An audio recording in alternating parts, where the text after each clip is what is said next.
Hello everyone, and welcome to my highly requested studio tour video. Let's start with a quick 360-degree view of the space.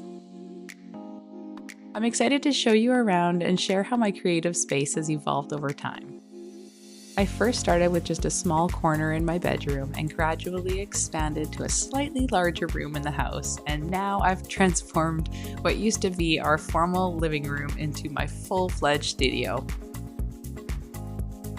As some of you already know, for me, storage and organization are crucial. Having adequate shelving to accommodate all my supplies helps minimize clutter and keeps my workspace clean. This table is where I do most of my filming for tutorials and coursework. I have a ring light and a DSLR camera set up for top-down shots, along with side lights on both sides to ensure my workspace is well lit.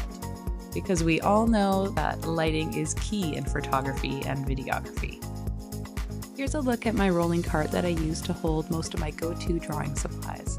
It's super handy as I can move it to whichever desk that I'm working at.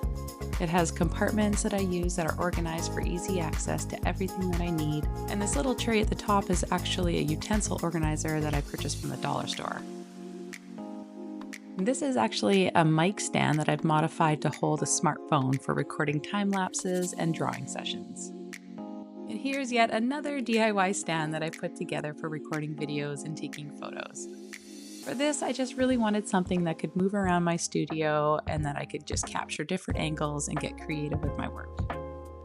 This table here was a collaborative project with my husband. We used materials from IKEA to create a raised tabletop, which is perfect for storing my large rolls of paper underneath. It's also where I keep most of my shipping supplies. This large custom-made table is another project my husband and I built together using IKEA shelving and drawers. It's perfect for working on large drawings and preparing orders for shipping. Given its size and weight, we added wheels, allowing me to easily relocate it to various areas in my studio when I need extra space. So I've attached my large craft paper dispenser and roll here at the end of the table, and then I've created these hooks at the bottom to hook my glassine paper. And then you can also see in the back there, it's actually a towel rack, and I had my 3 different colors of tissue paper hooked on there, but my cats kept tearing it down, so I've had to remove the tissue paper from that. So I've set my glassine paper up like this so I can just easily pull it out to use for wrapping orders or preserving my artwork. And my husband and I also made this custom rolling printer table for my large format Epson printer. It's sturdy enough to support the heavy weight, and it includes shelves for storing artwork, fine art prints, and large paper pads. Finally, here's my workstation. This is where the business aspect of my work takes place. It's where I manage my website, edit videos, respond to emails, and create social media content. This space plays a crucial role in my productivity and creativity. And a little hack to keep my cats from stepping on my keyboard.